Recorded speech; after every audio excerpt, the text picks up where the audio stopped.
Dans ce vidéoclip, on va montrer comment Google Docs nous permet de collaborer sur un même document et en fait partager et collaborer.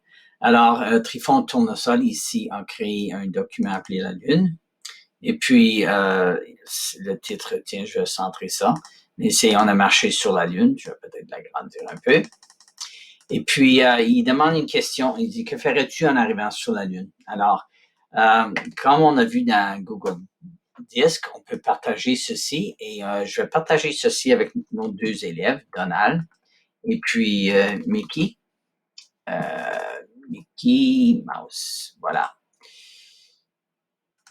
Et puis, je vais leur permettre les deux des droits d'édition, OK? Puis, je pourrais leur dire, écrivez ici. Puis, ils vont recevoir ce email-là, OK? Et puis, là, je vais aller comme Donald. Et puis, je vais aller simplement dans partager avec moi, voir s'il est là. Oui, le document est là, la Lune. Et puis, disons que monsieur Trifon leur a demandé de répondre. Alors, ça, c'est Donald. Et puis, Donald va dire, tiens, je lancerai une boule de sable, OK? Alors, d'accord. Puis, on va aller comme Mickey Mouse. Mais je peux aller voir entre-temps, est-ce que Trifon peut voir ça? Oui, en fait, Trifon peut voir ça.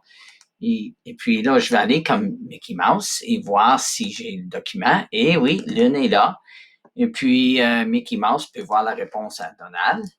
Et puis, Mickey, le voyage a été long, alors je chercherai une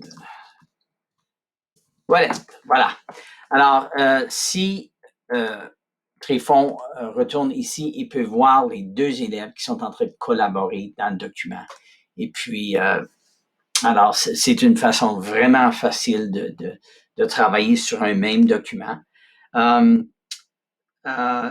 L'autre chose, vraiment, c'est de pouvoir, à ce point-ci, surtout quand vous collaborez avec plusieurs personnes, c'est de retourner dans l'historique. Et ça, c'est fichier historique des versions.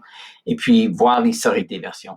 Et c'est là qu'on peut voir, voilà le document original, OK, qui était vide. Et puis ici, mais là, je peux même voir chaque changement, OK, avec les couleurs. Vous voyez que c'est Donald qui écrit ça. C'est vrai que dans ce cas-ci, ils ont mis leur nom, mais même s'ils l'avaient pas mis, je pourrais voir qui a écrit. Et on voit toutes les modifications ici, OK? Alors, c'est vraiment pratique parce qu'on pourrait, à ce point-là, renommer une version, l'enregistrer et vraiment enlever des choses qu'on ne veut pas. Alors, une façon vraiment facile de collaborer avec les élèves. C'est tout.